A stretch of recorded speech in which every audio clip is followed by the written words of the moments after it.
All right, welcome. If you're on the path to becoming a prescriber, you already know that understanding the why behind the prescription pad is absolutely everything. So today, we're going to take a really deep dive into the clinical pharmacology of antidepressants and build a practical, powerful guide for your future practice. So why is this so critical? Well, get this. Roughly 13% of all American adults are taking an antidepressant right now. Just let that sink in for a second. In your future clinic, more than 1 in every 8 patients you see will likely be on one of these meds. The scale is just massive, which means our responsibility to understand them inside and out is huge. And this highlights the tough reality right out of the gate. Actually getting a patient to full remission is a real challenge. With the very first antidepressant you try, only about a third of patients are going to get there. And by the time you're on your third try, that success rate absolutely plummets. This is exactly why a deep pharmacological toolkit isn't just a nice to have. It is essential for navigating these clinical situations. Okay, so here's our game plan for building that toolkit. We're going to start with the foundational theory behind these drugs. Then we'll jump into the challenges of first-line therapy and figure out what to do when it's just not enough. We'll cover the critical safety syndromes you have to recognize, and we'll finish up with the often underestimated art of safely stopping these powerful medications. So let's start at the beginning with a theory that has really shaped psychopharmacology for more than 50 years. Grasping this is the key to understanding how pretty much every drug we're going to talk about today is designed to work. And here it is, the monoamine hypothesis. The simple idea is that depression is just a chemical deficiency, not enough serotonin or norepinephrine. But let's be real, we know this is a huge oversimplification. I mean, if it were just about levels, these drugs would work in hours, not weeks, right? So think of it less like filling up a gas tank and more like starting a new workout routine for the brain. The drug is just the catalyst. The real therapeutic magic happens over the weeks it takes for the brain to adapt, to rewire, and to strengthen its circuits in response. And that brings us to the real workhorses of treatment, SSRIs and SNRIs. These are your first-line agents, the main tools you're going to be reaching for. SSRIs are a bit cleaner, since they only target serotonin, which can mean a more tolerable side effect profile for some.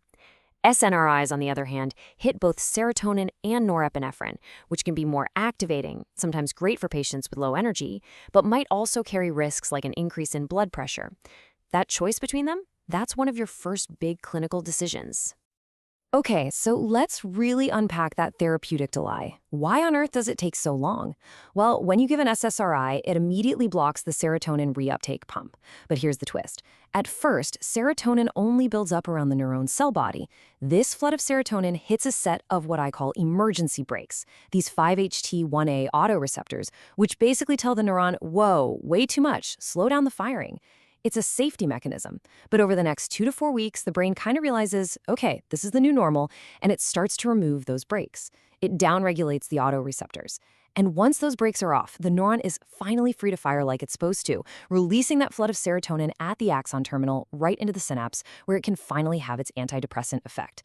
Knowing this story is so important for helping your patients hang in there. And before we go any further, let's be crystal clear about our goal. It isn't just response. A response is a 50% reduction in symptoms. Yeah, the patient is better, but they are not well. Our true goal is remission, the near complete removal of symptoms. A patient in remission is well, and this is the crucial part, they are far, far less likely to relapse. That is the target you are always, always aiming for. All right, so what happens when that first-line agent just doesn't get your patient to remission? This is an incredibly common scenario, and it's where your deep clinical skill really starts to shine. The hard data shows that up to half of all patients won't achieve remission on their first try.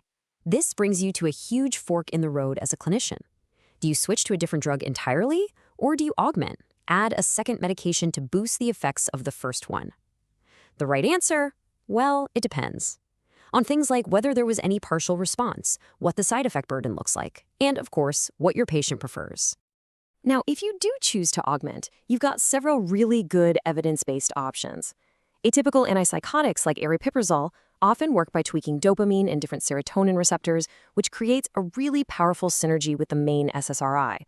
Lithium is a classic, a mood stabilizer with these complex downstream effects that can really amplify the antidepressant signal. And sometimes, thyroid hormone can jumpstart a sluggish metabolic system that might be contributing to the depression. But what if even augmentation isn't enough? For the most treatment-resistant cases, we have to bring out the heavy artillery, the monoamine oxidase inhibitors, or MAOIs. These are incredibly potent drugs that work by blocking the enzyme that breaks down our key neurotransmitters. The problem, and it is a big one, is that the MAOA enzyme also lives in our gut, where it's supposed to break down a compound called tyramine, which is found in certain foods. If you block that enzyme, tyramine from something like aged cheese can hit the bloodstream, trigger a massive neuropinephrine surge, and cause a life-threatening hypertensive crisis. This high-risk profile is exactly why they are a last-line therapy. This kind of high-stakes pharmacology brings us directly to the most severe adverse events you'll ever face. As a prescriber, your ability to instantly recognize these next two syndromes isn't just a skill, it's your duty, because they are true medical emergencies. First is that hypertensive crisis we just talked about. This is a severe, rapid spike in blood pressure. We're talking a diastolic over 120. This isn't just a high reading, it's a medical emergency that can cause acute end organ damage, like a heart attack or a stroke. Preventing this crisis comes down to one thing: meticulous, non-negotiable patient education. Anyone on an MAOI must completely avoid tyramine-rich foods. Think of anything aged, cured, smoked, or fermented. Things like aged cheeses, salami, sauerkraut, red wine. Your role as an educator here is every bit as critical as your role as a prescriber. There is literally zero room for error. And speaking of preventing errors, the prescription itself is a core safety document. With high-risk medications, absolute clarity is your goal. Every single part of the script, from the patient info to your instructions, is a potential point of failure. Your job is to make it foolproof. No abbreviations, no ambiguity, just clear, direct instructions. The second emergency is serotonin syndrome. This is a potentially fatal condition caused by way too much serotonergic activity, often from combining multiple serotonergic drugs. It's what we call a toxidrome, a syndrome caused by a dangerous level of a substance in the body. The classic presentation is a triad of symptoms you need to burn into your memory. Changes in mental status, like confusion and agitation, autonomic instability, like a racing heart, fever, and soaring blood pressure, and neuromuscular excitability, think tremors, rigidity, and clonus. Now, to diagnose this confidently, you can use the Hunter criteria. Let's just walk through this powerful algorithm right here. First, the gateway question. Has the patient taken a serotonergic agent? If the answer is no, it's not serotonin syndrome. Simple. If yes, move to step 2. Do you see spontaneous clonus, that rhythmic muscle jerking? If you do, boom, your diagnosis is made. If not, you move down the list. Do you see inducible clonus plus agitation? Yes, it's serotonin syndrome. No? What about tremor plus hyperreflexia? This tool gives you a clear, evidence-based path to a really critical diagnosis. Finally, let's talk about the last phase of treatment, which is just as important as the first: safely getting a patient off their medication. This absolutely requires a planned, thoughtful exit strategy. So, when an antidepressant is stopped, especially abruptly, many patients will experience antidepressant discontinuation syndrome, or ADS. It's a collection of very real physical and psychological symptoms. And the single most important thing to communicate to your patient is this. This is a physiological withdrawal response from their body adapting to the absence of the drug. It is not a relapse of their depression. To help you and your patients recognize the symptoms, here's a fantastic mnemonic to keep in your back pocket: FINISH. F is for flu-like symptoms. I is for insomnia. N for nausea. I for imbalance or dizziness. S for sensory disturbances, and this includes those bizarre but classic brain zaps. And H is for hyperarousal, like anxiety or irritability. Distinguishing ADS from a true relapse is a critical diagnostic skill. The key differences here are speed and novelty. ADS hits fast. We're talking hours to days, and it often feels strange with new physical symptoms like dizziness or those brain zaps. A relapse, on the other hand, is a slow, gradual, and sadly familiar return of the patient's original depressive symptoms over weeks. And here's the diagnostic clincher.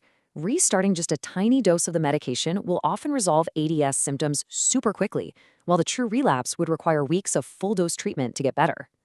So how do we prevent this? Well, the guiding philosophy is simple. Slower is always better.